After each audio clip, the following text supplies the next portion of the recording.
Okay, so for my recording, I use GarageBand. I run an iMac, so this software comes with it, and it's a pretty good podcasting recording software. I know some people use Audacity; it's free. There's like Pro Tools or some really high-end stuff, but until things maybe take off with the podcast, I'm going to be just using some of the free software that comes with my computer.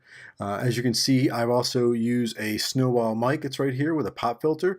Not a real fancy rig. I got it on top of a little box here that holds it up the right level for me. Some point, maybe I'll get the boom arm. I don't know. But this seems to work pretty well. So now here we are in GarageBand. And the first thing up here, it asks me what I want it to do. And I want to choose voice.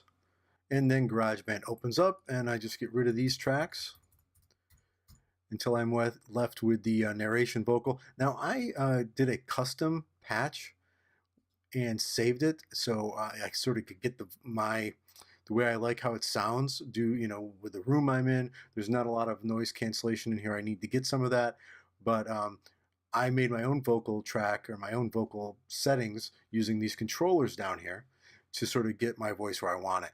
And you can do the same thing. You can call up the equalizer and the controls and just sort of be talking and recording and find the right setting and then save it. So I'm just going to go ahead and click on that. Now I would give you these settings, but like I said, I think they're pretty much based on the fact that this room is the way it is. Your room might be different. So now if you can see up here, I've got the podcast vocal, the track that I use. The next thing I'm going to do is click up in this window area, the counter, and it's set to beats and project, but I want it set to time because I'm not doing any music here. I'm doing a podcast where I need to know how much time I'm running on. So now we can see it's set up in time. Okay, now at this point, what I'll usually do is go get a cup of coffee, get some water, have something here for me to drink. I don't right now, but I usually do.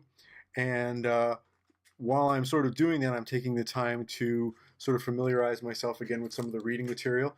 The podcast I'm going to be working on tonight is the Flash, is Wally West, Kid Flash, and I'm thinking of this as a sidekick one because he started off as a sidekick and moved up into his own as being the Flash.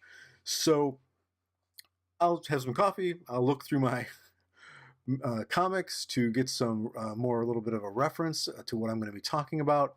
And then, of course, I'll open up my script, which I showed earlier that I use in Google Docs. I write it all up there so I can access it or add to it wherever I am if I think of something I want to add. And I keep that on another monitor that is right next to the iMac, where I do the recording.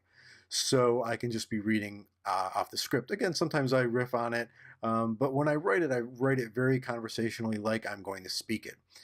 Which is sometimes funny to write, but it helps me not meander. It helps me sort of stay on track and make sure I hit all the points that I want to hit. So here's the script and some of the notes that I'm going to use for the cast. And like I said, what I do is I have it in the Google Docs. And since I'm going to sort of be reading off it, and I have my glasses on, but I still need this to be bigger. So what I usually do is just do a select all and bump that type right up to about 18. That seems to work fairly well for me with my eyes. This way I can get some decent amount of paragraphs on the page and I can slowly sort of scroll up with my mouse as I'm recording. You can go a little larger, you can keep it whatever size you need for your eyes, but I tend to find that it works a little bit better at 18 so that I can see all the text and sort of read along comfortably. Okay, now that I've got the script pulled up on the other monitors with the font size of 18, and I've got my GarageBand opened over here, I am ready to start recording. I'll usually shut down all the sort of panels so that I can get a good amount of space here. I'll also shrink down the size of the timeline quite a bit while I'm recording so I can just get a scope of how much is being recorded. If you bring it this way, it expands it. So 1 second, 2 seconds, 3 seconds, but as you compress it, you can see the space in between gets smaller and smaller, and now 25 minutes is right here. So you get an idea of a little bit easier way to sort of see your timeline. So then I just look over at this monitor, I tilt my microphone a little bit, this way. I hit record and I screw up a few times. So I'll record a little bit to show you sort of my process of how I record. I wish I can read these all the way through, and I know I've got to stop being a perfectionist and cutting some things and screwing up, but I'm not there yet, and hopefully I will be. So here we go.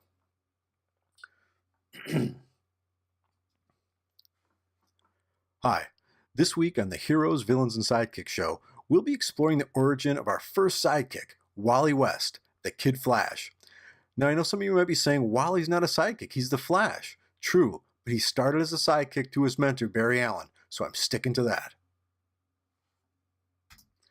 Now, I like that one, so I'm going to go ahead and pause it and stop the recording and just sort of trim it up. I know I should wait till the end to do that, but I like to sort of get an idea of what's going on here. It was 25 seconds, by the way. I think I said 25 minutes earlier. That's way down the line here. So you can compress it more, but I like to sort of leave it like that. And now I'll just sort of go on to do, each paragraph as we go through. And let's see, I'll do another one. And that's what we'll be doing on the Heroes, Villains, and Sidekicks show. We'll be learning and talking about the origins and backstories of heroes and villains throughout the comic book universe and pop culture. Now, we're going to look at popular characters, but we're also going to look at obscure characters you may have never heard of, but I think you'll really dig. Now, this is amazing. I have not made a mistake or something that I've thought, I'm angry, I'm going to start this over. And I think it's because the camera's on. I do a lot of educational tutorials with the video. The video is always on, so I like to give them a sense that there's a person on the other end.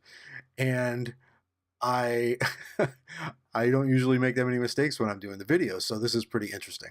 Now, what I'll do is I'll keep just going through and working on the script piece by piece, paragraph by paragraph.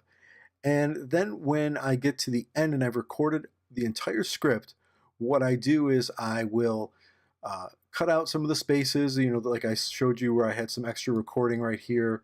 I bring that back and I piece it together with the right amount of spaces and pauses in there with some of, and then once that's done, then I go on to the audio. So what I'm going to do is I'm going to go ahead and record this cast.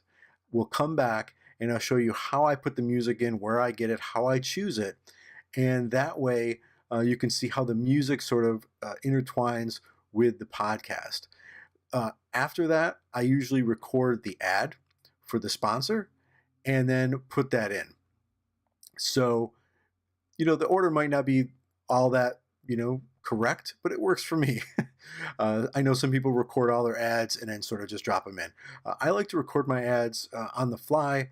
The sponsor always has great sales and always have great things month to month, and I like the ads to be sort of fresh and new each time. So I'm going to go ahead and record the rest of this podcast, and when I'm done, we'll come back and I'll show you how to add the music.